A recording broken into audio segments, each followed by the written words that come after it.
Retornamos. Então, doutora Ivone, a Marta pergunta, fala sobre a irmã que fez um testamento deixando todos os seus bens para a sua companheira.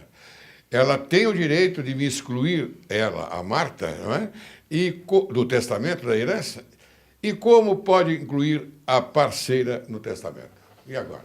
Marta, deixa eu te contar. Aqui nós temos alguns assuntos para te esclarecer.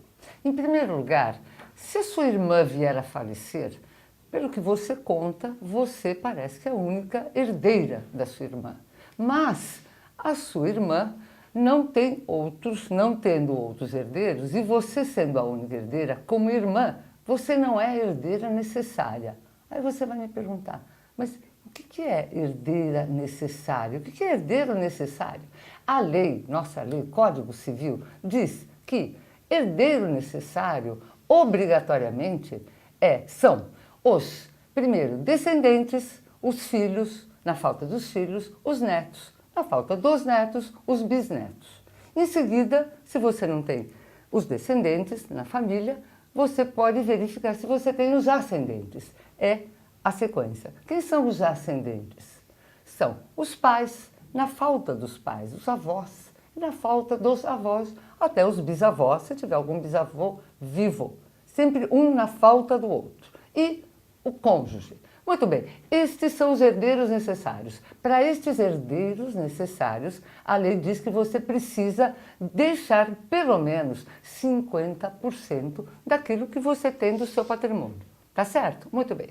Os irmãos são herdeiros colaterais e, portanto, não são herdeiros necessários. Tá correto até agora? Muito bem.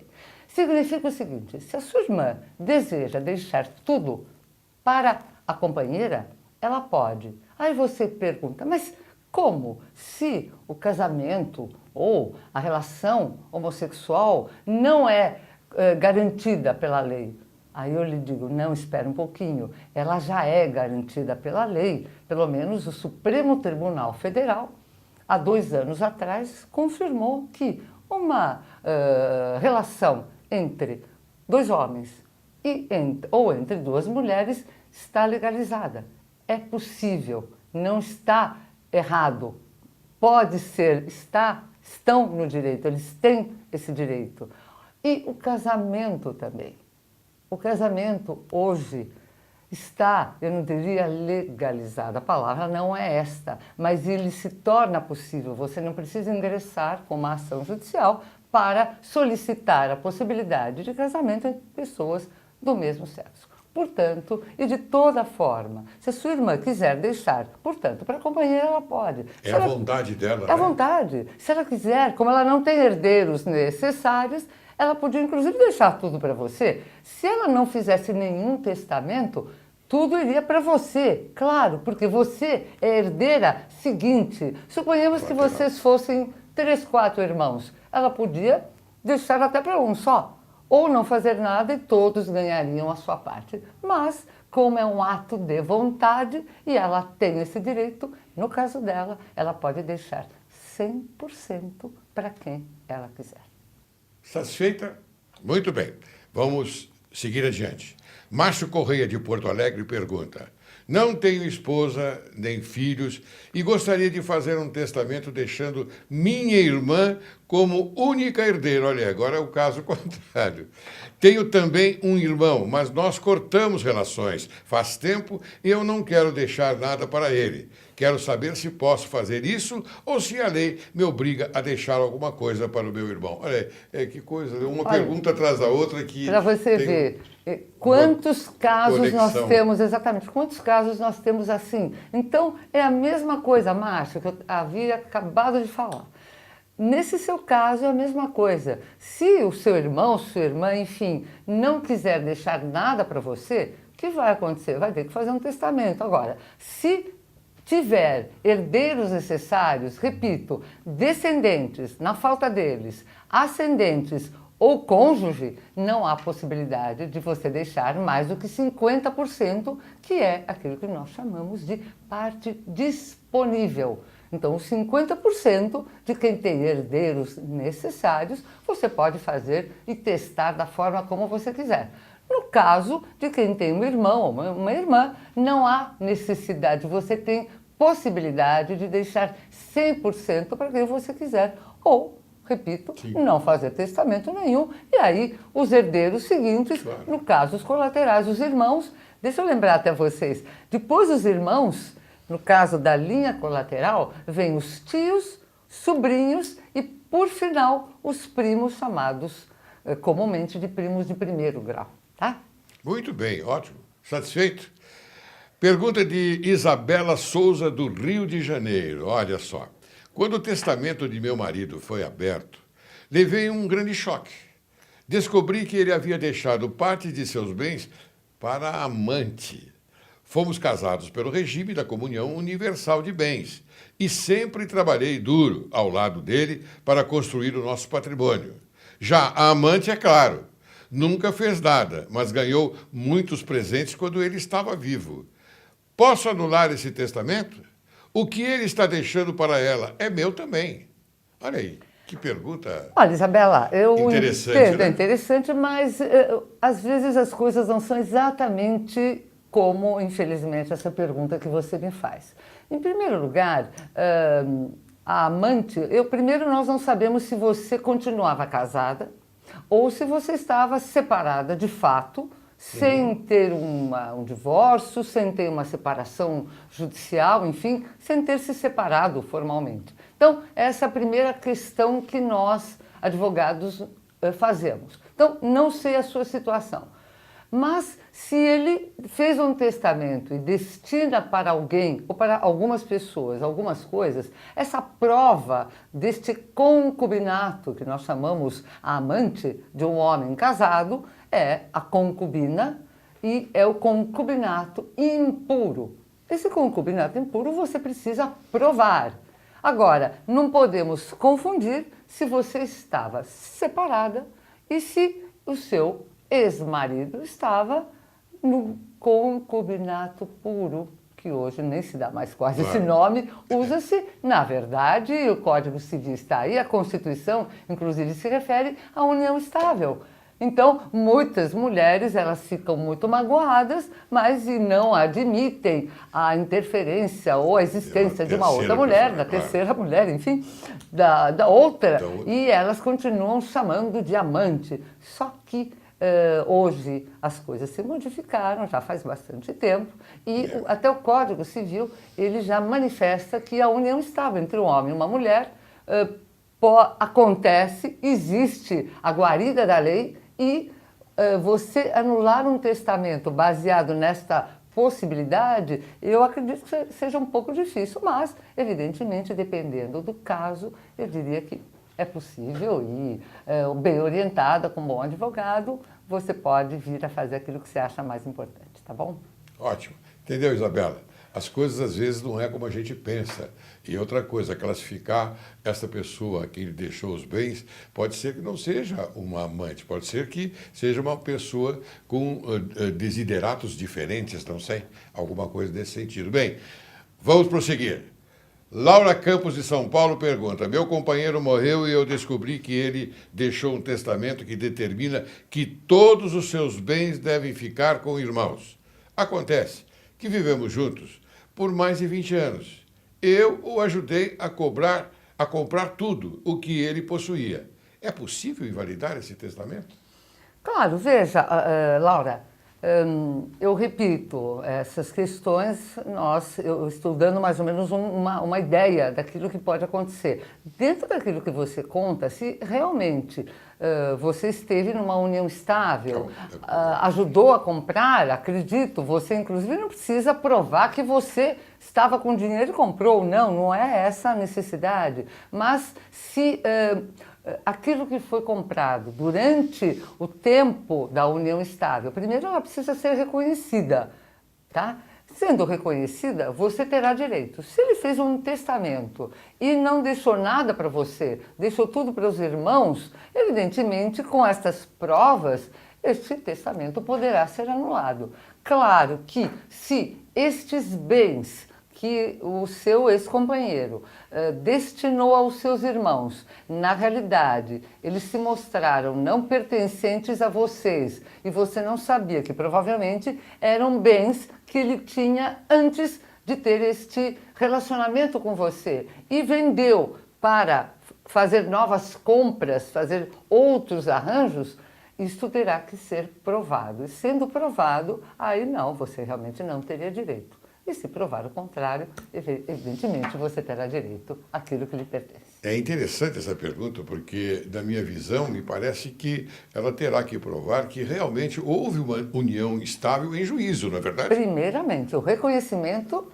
Em juízo. Em juízo, sempre. Sempre. O reconhecimento da união estável, para quem não é casado, essa é uma questão muito importante, porque muitas pessoas nós conversamos e as pessoas dizem, não, mas eu sou casada, etc. Quando você vai ver, nunca houve casamento, mas elas estão juntas e elas entendem que seu relacionamento é um casamento. Só que para o direito, não é. E você deve entrar no judiciário para obter o reconhecimento, para obter a dissolução em caso de separação ou em caso de falecimento, para poder ter o seu direito reconhecido. Diferentemente do casamento. No casamento, você tem a certidão de casamento e lá vai dizer tudo que você tem direito. Você não precisa provar mais nada. Essa união estável, então, corre em paralelo ao casamento, mas com a diferença de ter que ingressar em juízo para provar este compromisso entre o vínculo entre o casal. Exatamente. E filhos, muita gente imagina, não, mas eu tenho um filho com meu companheiro, então essa já é uma prova? Não. Filho não é prova. Filho é prova que você tem um filho e que esse filho será seu herdeiro e herdeiro dele.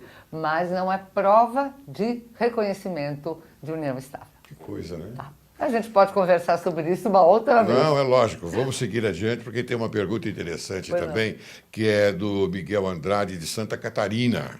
Ele diz que durante a vida trabalhou muito e conseguiu juntar um patrimônio. Ele queria fazer um testamento. Mas ele diz, sou uma pessoa muito simples e tive pouca educação. Se fizer um testamento, sou eu quem tem que escrever tudo? Como se escreve um testamento? Puxa, Miguel, não fica preocupado. Não se preocupe. Na verdade, eu entendo este dilema. Eu tenho algum patrimônio, alguma coisa, eu quero deixar para um filho, para uma pessoa que me ajudou, mas eu não sei escrever. Isso não, infelizmente, não é uma condição somente sua. Mas a lei está aí para te ajudar. Você pode fazer um testamento particular, como eu avisei, você pode fazer um testamento público, basta que você esteja tranquilo, saiba o que você quer, você vai a um cartório ou você pede para uma pessoa que você conhece, um advogado, uma pessoa da sua confiança, para que ele redija aquilo que você vai dizer e você vai ter exatamente da forma como você quer o testamento redigido, assinado. Se for público é melhor, é uma garantia para você, você vai precisar de 2 testemunhas. Se ele for particular, você pede para alguém redigir, repito, e você vai precisar pelo menos 3 testemunhas que sejam encontradas. Também é importante, não pode ser qualquer pessoa que passa na rua, não é assim. Então, alguns cuidados você deve ter. Então, se cerque de pessoas da sua confiança, que saibam do que estão fazendo, e você vai ter essas coisas garantidas. Muito bem. Agora tem uma pergunta aqui bastante interessante, e eu vou fazê-la. Tá bom? Todas. Tá. É do João Carlos, de Belo Horizonte. Ele diz, meu avô fez um testamento deixando metade de seus bens para a empregada que o acompanhou por vários anos. Só que ele já estava com 98 anos de idade quando o fez e passando por graves problemas de saúde. O testamento dele pode ser anulado? 98 anos de idade, ele deixou metade dos bens para a empregada que o acompanhou durante toda a vida. Olha, João Carlos, eu tenho uma má notícia para você. Ele não poderá ser anulado simplesmente porque este seu tio, seu avô, perdão, tinha 98 anos. A idade não é motivo para anular um testamento. A situação da saúde pessoal tampouco é motivo para anular. Diferentemente da saúde mental, que deverá ser provada em juízo, isso sim, aí é outro discurso, é outra história, mas se na época da feitura, da elaboração desse testamento, o testamento foi feito no cartório, ou foi feito diante de um tabelião. O tabelião, ele deve, por obrigação, como ele tem fé pública, ele deve atestar que a pessoa que está fazendo está com plena capacidade para poder fazer o que está fazendo. Então, eu diria para você que, infelizmente, você não conseguirá, dentro dessa sua informação, você não conseguirá anular esse testamento. O seu avô tem e teve todo o direito de fazer aquilo que ele desejou fazer. Muito bem. Está aí a resposta. E é verdade, porque, afinal de contas, ele estava em pleno gozo de suas faculdades mentais. Provavelmente ele estivesse com algum problema de saúde física. Debilitado, Claro, que é claro. natural uma pessoa dessa idade. Mas é diferente da debilidade mental que deve ser provada, enfim. Claro. É bem diferente. Vamos seguir. Maria Cláudia, de Recife, pergunta: meu companheiro não tinha nenhum parente vivo. Entendo que, nesse caso, eu deveria ser a única herdeira, mas tivemos alguns desentendimentos antes dele morrer. E, por causa disso, ele acabou fazendo um testamento no qual deixa tudo para uma instituição de caridade. Olha só. Acho que isso está errado. Ela disse que está errado. Pois só alguém que não tem nenhum herdeiro pode deixar toda a herança para estranhos. E eu sou herdeira dele. Como fica? Olha, Maria Clara, deixa eu te contar uma coisa. Como você é companheira, então, a princípio, companheira mulher, companheiro homem, não são, pela lei, herdeiros necessários. Lembra quando eu contei agora há pouco que herdeiros necessários são os descendentes, depois os ascendentes e o cônjuge? Quando eu falo cônjuge, é casado, casamento. Companheiro não é casamento. Companheiro pode reconhecer através da união estável. Então você, em primeiro lugar, é a companheira. Se ele fez o que fez, ele fez uma doação, um testamento... Fez para uma instituição de caridade. Na realidade, como ele não tem obrigação, na realidade, ele não tinha obrigação de deixar para você nada, porque ele não tem herdeiros, não tem descendentes, não tem ascendentes, não tem pais vivos, não tem filhos e não tem cônjuge, ele não é casado. Então, pela lei, ele não tinha obrigação de deixar para você. Se ele, evidentemente, não tivesse feito um testamento, com certeza você provavelmente seria herdeira, mas, lembro, nós temos um artigo no Código Civil... E aqui entende-se que eles estavam separados. Estavam até separados, eu não vou entrar nem nesse detalhe, porém, mas só para explicar para você. O artigo 1790 do Código Civil ainda diz mais. Se você concorrer como companheira, depois de reconhecida, concorrer com outros parentes, sem ser filhos, sem ser, enfim, pais, você concorrer com primos, com sobrinhos, com tios, você sempre estará em último lugar. Infelizmente, a lei não contemplou o companheiro como talvez deveria. Essa, inclusive, é uma grande reclamação de todos nós que mexemos com direito de família e direito sucessório. Mas eu diria para você que, infelizmente, é assim que a lei determina e ele não está errado naquilo que fez. Doutora Ivone Zeger, eu tenho aqui inúmeras perguntas ainda, algumas perguntas que eu, como já estou encerrando o programa, lamentavelmente, eu não tenho mais condições de nós questionarmos e de nós esclarecermos. Mas isso ficará para um próximo programa. Eu quero até me referir ao Rafael Martins, de São Paulo, a Letícia Pontes, de Brasília. nós faremos essas perguntas posteriormente. Mas, lamentavelmente, eu tenho que encerrar o programa.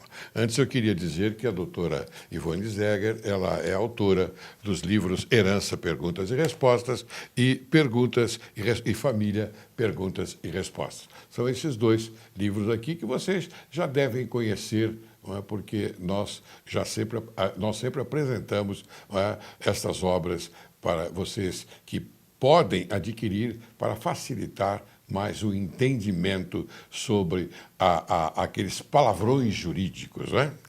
Muito bem, doutor Ivone Zeger, eu agora peço a gentileza de apresentar as suas considerações finais. Mais uma vez eu agradeço o convite. É muito importante para mim e para os colegas que frequentam esse programa poder conversar com você. Para nós é importante que você conheça, que você saiba aquilo que o direito te propicia. Quanto mais você souber, mais você dará a toda a sociedade aquilo que nós todos merecemos, que é a tranquilidade, o direito e o dever daquilo que nós precisamos, essa paz, essa tranquilidade, que só conhecendo, só sabendo daquilo que você deve e daquilo que você tem o direito, só conhecendo é que você vai estar seguro. E essa segurança, você transmite e você passa. É de pai para filho. É bom, é importante. Muito obrigada novamente pelo convite e, como sempre, desembargador, o senhor sabe que sempre eu estarei aqui a seu pedido. Eu agradeço muito e vou lhe incomodar mais ainda aqui. Vamos fazer uma programação posterior, para daqui a uns 30, 40 dias, okay, para que você volte aqui e vamos abordar aqueles temas com perguntas remanescentes. Tá bom? Perfeitamente. Oriundos de perguntas remanescentes.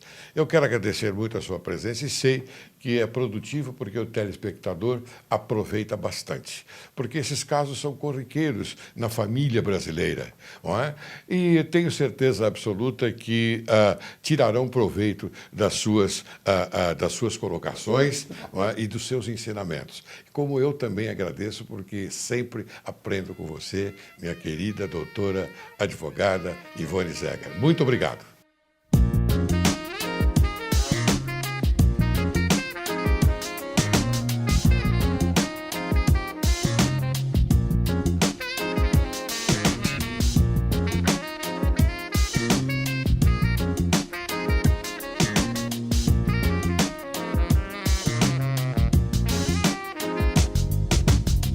Si ma folie fait ton désespoir, ne m'en veux pas, je n'ai pas